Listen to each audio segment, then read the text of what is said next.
मायामीला beach साईडला बसून काय तिथं करतात देवाला डोळे. मग कसं जाऊन दिलं ह्याला तिकडं, का जाऊ शकला, काय याची एन्क्वायरी नाही झाली, असे डाऊट येतात ना.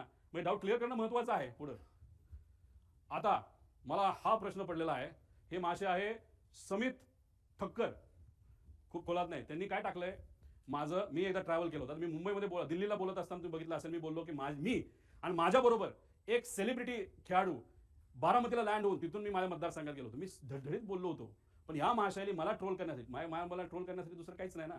मग हे तू स्वतः ट्रॅव्हल करत असताना तुला काय कळलं नाही का, आम्हाला थोडी कळणार होतं का, तुझी अपेक्षा होती का, त्या ट्रोलरची अपेक्षा होती की त्यावेळेस माझा ऍक्सिडेंट त्या ठिकाणी व्हायला पाहिजे होता, मी संपायला पाहिजे होतं, तर क्रिकेटरही संपायला पाहिजे होतं, अशी तुझी अपेक्षा होती का. हे असले थर्ड क्लास पैसे घेऊन काम करणारे ट्रोल हे कोणाचे आहेत याचा मी अभ्यास करायला लागलो. हे आहेत एका फार मोठ्या बीजेपी पक्षातले सगळे प्रमुख नेत्यांचे. याच्यामध्ये देवेंद्र फडणवीस साहेबांना या बाबतीतली माहिती नसावी असं मला तरी त्या ठिकाणी वाटतं. पण देवेंद्र फडणवीस साहेबांना मला सांगायचंय, लोकांना प्रश्न पडायला लागलेला आहे. मी अजितदादांच्या घातपातचा मुद्दा तिथं मांडतोय, पण मला ट्रोल हे बीजेपीचे ट्रोलर का करायला लागलेत. आणि तो सुद्धा हा काही छोटा ट्रोलर नाही, हा फार मोठा ट्रोलर आहे. आणि हा एकदा एखादी ट्वीट टाकली नाही तर मेसेज टाकला की हे जे बगल बच्चे जे आहेत पैसे घेऊन काम करणारे, हे सुद्धा त्या ठिकाणी रिट्वीट करतात आणि रिट्वीट माहिती करतात. आणि अजून एक मी आत्मविश्वासाने सांगतो, आणि काही लोकांकडे ते पुरावे आहेत, ह्याच माणसाली 2 दिवस आधी 28 तारखेच्या 2 दिवस म्हणजे ऍक्सिडेंटच्या 2 का 3 दिवस आधी एक अशी ट्वीट केली होती आणि ती 7.5 मिनिटांनंतर त्यांनी डिलीट केली. आणि त्या ट्वीटमध्ये दिलं होतं पुढच्या 2 दिवसामध्ये एक अशी घटना घडणार आहे, त्याच्यामध्ये महाराष्ट्राच्या राजकारणामध्ये खूप मोठा भूकंप येऊ शकतो, असं काहीतरी त्या महाशयाने लिहिलं होतं. ह्याच्याबद्दलचे पुरावे आमच्याकडे, आम्ही ते घेतोय. पण हा कोण आहे हा, आणि हे जे आहेत ना सगळे हे ट्रोल करणारे, हे सगळे कोण आहे, कुठलं आहे, अहिल्यानगर, हे सगळे बीजेपीचे ट्रोलर्स आहेत सगळे. त्यांचे ते पेजेस काढतात, पैसे घेऊन काम करणारे लोक आहेत सगळे. आता इथं तर मी काय बोललो आणि देवेंद्र फडणवीस साहेब काय बोलले. साहेब, देवेंद्र फडणवीस साहेब, याच्यामुळे आता लोकांना वेगळी शंका त्याच्यामध्ये यायला लागली. रोहित पवार भावनेच्या भरामध्ये मुद्दे मांडतोय, टेक्निकल मुद्दे, अराजकीय बोलतोय, पण भाजप मला ट्रोल करते.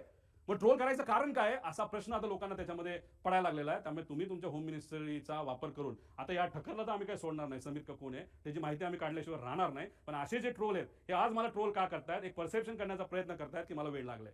हो, प्रेमापोटी मला वेळ लागले, पण वेळ दोन्ही गोष्टीचं असतं. एक वेळ जे तुला लागले पैसे घेऊन काम करायला, आणि मला माझ्या काकाला काय झालं, माझ्या दादाला काय झालं हे शोधण्याचं वेळ मला लागले. आणि मला फक्त एकट्याला लागलं नाही, महाराष्ट्रात तमाम जनतेला त्या ठिकाणी लागले. त्यामुळे अशा पद्धतीने माझं ट्रोलिंग तिथं केलं जाते. आणि काही महाशय कॅश बॉक्सवाले, त्याचं नाव वेगळं असेल, त्यांनी सुद्धा आता आम्हाला ट्रोल करायला सुरुवात केली. काय हरकत नाही, तुला किती पैसा वापरायचा वापर, कारण तुमच्याकडे पैसेवाले लोक आहेत, आमच्याकडे स्वाभिमानी मराठी माणसं आहेत.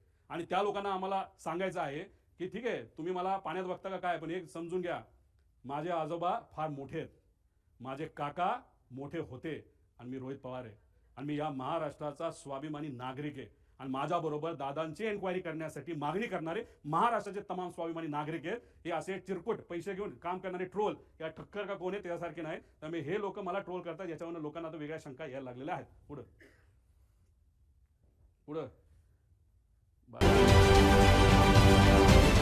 महाराष्ट्रातील सर्व बातम्यांचे विश्वासार्ह व्यासपीठ, सकाळच्या सर्व सोशल मीडिया प्लॅटफॉर्मला लाईक, फॉलो आणि सबस्क्राईब करा. तसंच सर्व नोटिफिकेशनसाठी बेल आयकॉन प्रेस करायला विसरू नका.